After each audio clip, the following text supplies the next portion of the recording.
নাম করে যে কৃষ্ণ নাম করে, যে কৃষ্ণ নাম করায়, যে কৃষ্ণ নাম শুনে তার বাড়িতে সূর্যের আলো যায়।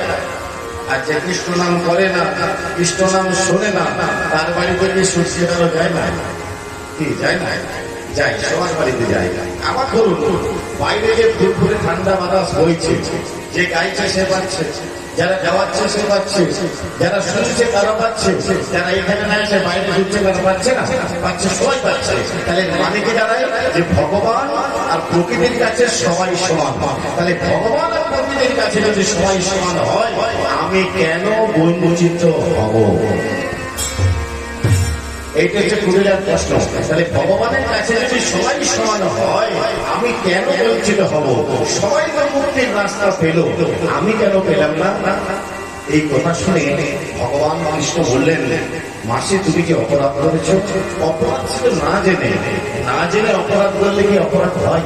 বলুন, না জেনে অপরাধ করলে অপরাধ হয়? হ্যাঁ কিনা? হয় না। কিন্তু ধরুন আপনার বাড়িতে আগুন জ্বলছে, সজাকে আপনি হাত দিয়ে দিলেন, কি হবে? আপনি যাবেন। কিন্তু ধরুন আপনি জানেন না, আপনি ঘুমাচ্ছেন, অন্য কেউ আপনাকে রেখে দিয়ে গেল, ঘুমের পরে হাতটা আগুনে চলে গেল, তখন হাত খুলবে না? তখন হাত খুলবে। তাহলে আপনি অপরাধ জেনে করুন আর না জেনে করুন, অপরাধ কিন্তু অপরাধ। ভাববেন না না জেনে অপরাধ করলে অপরাধ হয় না, একই অপরাধ। বুঝেছেন? মাসে মাসে অপরাধ করেছ, সেই জন্য আগামী কলিকালে তোমাকে জন্মগ্রহণ করতে হবে। আগামী কলিকালে জন্মগ্রহণ করে তোমাকে প্রায়শ্চিত্ত করতে হবে, তবেই তুমি মুক্তি পাবে। এটা কুটিলাকে বলছে শ্যামসুন্দর। তাহলে আমাকে উদ্ধার করবে কে? এই জন্য আমি সুবলকে পাঠিয়ে দেবো। সুবলকে পাঠিয়ে দেবো, জায়গা বলেছে। কুটিলা বলছে প্রভু ফিরে যাবে না? আরে বাবা, সুবলে আমাকে নাই কোনো ভেদ।